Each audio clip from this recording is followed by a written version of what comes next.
주님 주신 은혜에 감사하는 5분 묵상입니다. 오늘은 창세기 20장 1절에서 7절 말씀을 통해 하나님께 부르심을 받은 소명자답게 살라라는 제목으로 은혜 나누겠습니다. 아브라함이 소돔과 고모라의 멸망 이후 남방 지역으로 이동합니다. 여호와 하나님의 약속의 말씀을 따라왔지만 아브라함의 나그네와 같은 여정은 끝나지 않았습니다. 아브라함과 그의 아내가 약 20여 년 머물러 있었던 마므레를 떠나서 그랄 땅으로 이주하였습니다. 그러던 중 이전에 애굽에서 있었던 사건과 비슷한 사건이 일어납니다. 그랄 왕 아비멜렉이 아브라함의 아내 사라를 후궁으로 드리고 싶어 합니다. 이 당시 문화에서는 한 나라의 왕이 마음에 드는 여인이 아직 결혼을 하지 않았거나 남편이 없는 상태라면 후궁으로 드릴 수 있었습니다.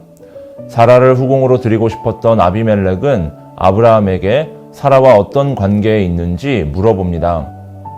내용 관찰 첫 번째 질문입니다. 아브라함은 아비멜렉이 데려간 사라를 누구라고 합니까? 아브라함은 아비멜렉의 질문에 사라를 자신의 누이, 여동생이라고 합니다. 명백한 잘못입니다. 하나님께서 남편과 아내로 맺어주셨는데 아브라함은 사라와의 관계를 2번이나 속입니다. 한 번은 애굽의 왕 앞에서 사라를 누이라고 속입니다. 그리고 두 번째로 그랄 왕 아비멜렉에게도 똑같은 방법으로 자신의 아내 사라와의 관계를 속입니다. 사라가 남편이 없는 여인으로 알게 된 아비멜렉은 그녀를 자신의 후궁으로 맞이하기 위해 신하들을 시켜 데리고 왔습니다. 사라가 아비멜렉에게 왔던 그 밤에 하나님께서 바로 아비멜렉의 꿈에 나타나셨습니다. 하나님께서 아비멜렉의 꿈에 나타나셔서 사라는 이미 결혼한 여인임을 말씀하여 주셨습니다. 사라를 건들게 되면 그로 인해서 죽게 될 것이라고 경고도 하십니다. 이는 하나님께서 사라를 지켜주시는 것뿐만 아니라 그랄 왕 아비멜렉 또한 범죄하지 않도록 하나님께서 급하게 일하신 것입니다. 내용 관찰 두 번째 질문입니다. 하나님께서는 아비멜렉에게 아브라함을 어떻게 소개하십니까? 하나님께서는 아비멜렉에게 아브라함은 선지자라고 소개를 합니다. 연구와 묵상입니다. 하나님께서는 왜 아비멜렉에게 아브라함을 선지자로 소개하십니까? 선지자는 하나님의 말씀을 세상 가운데 전하는 자이며 앞으로 하나님께서 하실 일, 보여주실 일들을 미리 전하면서 하나님의 능력과 존재를 전하는 자입니다. 7절 말씀에서 하나님께서 아브라함을 선지자로 소개하시면서 그가 너를 위하여 기도하리니 라고 설명을 덧붙여 주셨습니다. 하나님께서 소개하신 대로 선지자 아브라함은 아비멜렉을 위해서 기도하는 자였습니다. 그러므로 아비멜렉이 아브라함을 가벼이 여기지 못하고 존귀하게 여겨야 했습니다. 전후 관계만 보면 아브라함의 속임수로 인해서 아비멜렉이 죽을 뻔하였습니다. 이런 중에 아비멜렉은 아브라함을 날 죽일 뻔한 자로 여길 수도 있었습니다. 그러나 하나님께서 그 전에 일하시면서 아비멜렉이 사라를 건들지 못하도록 아비멜렉이 아브라함을 건들지 못하도록 힘쓰셨습니다. 느낀 점입니다. 하나님의 부르심을 받아 세상을 변화시키는 도구로 쓰임받아야 한다는 사실을 보며 무엇을 느낍니까? 하나님의 부르심을 받고 소명을 받은 사람은 하나님께서 지켜주십니다. 그런데 우리가 의심합니다. 하나님의 부르심을 받았지만 내가 기대한 대로, 내가 예상한 대로 되지 않으면 우리는 조금씩 불안하게 됩니다. 그래서 해결책을 마련합니다. 하나님의 인도하심과 예비하심에 대한 신뢰는 깨어진 상태에서 내가 생각한 방법대로 나아갑니다. 이것을 우리는 불신앙의 모습으로 볼 수 있습니다. 나의 생각을 앞서기 전에 먼저 나를 향한 하나님의 뜻과 계획에 대한 믿음이 분명해야 합니다. 하나님을 향한 믿음이 분명하지 않은 채 나의 생각대로 해결 방법을 구하게 된다면 그 방법 또한 불신앙으로 준비하게 됩니다. 아브라함은 자신의 안위를 자기 스스로 보호하기 위해서 거짓말을 하였습니다.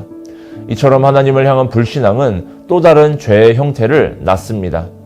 나를 부르신 하나님을 바라보고 신뢰하며 어려운 상황이 닥치더라도 그 가운데서 일하실 하나님을 기대하는 하나님의 사람이 되어야 할 것입니다. 결단과 적용입니다. 최근 내가 반복적으로 넘어지는 약점은 무엇입니까? 하나님께서 소명받은 자답게 내가 기도하며 섬겨야 할 대상은 누구이며 구체적으로 무엇을 실천하겠습니까? 우리는 사명자입니다. 나의 가족들 가운데 세워진 하나님의 사명자이며 내가 속해 있는 학교와 직장에서 사명자입니다. 사명자는 내 삶을 통해서 하나님의 말씀과 그분의 일하심을 전하는 자입니다. 하나님께서 우리를 각자의 자리에서 사명자로 세워주셨기 때문에 우리는 나와 함께하는 사람들을 위해서 누구보다도 눈물로 기도해야 합니다. 나와 함께하는 사람들에게 그리스도의 사랑을 실천해야 합니다. 자신의 안위를 위해서 거짓을 일삼았던 아브라함도 하나님께서 선지자로 여겨주신 것처럼 여러 죄의 모습을 가지고 있는 우리들도 우리의 죄를 용서하여 주시고 하나님께서 예수 그리스도로 인하여 의롭다 여겨주시고 하나님의 사명자로 세워주실 것입니다. 우리가 하나님께서 세워주신 선지자로서 사명자로서 우리의 삶이 하나님의 말씀과 복음의 능력을 담는 그릇이 되기 위해서는 우리가 사람에게도 칭찬받는 사람이 되어야 합니다. 내가 속한 공동체와 사회 속에서 칭찬받기를 힘써야 합니다. 이 시간 함께 한마음으로 합심하여 기도합시다. 말씀을 기억하면서 나의 말과 행동이 거룩하신 하나님을 전하고 구원의 복된 소식을 전하는데 장애가 되지 않도록 거룩하게 하여 주옵소서.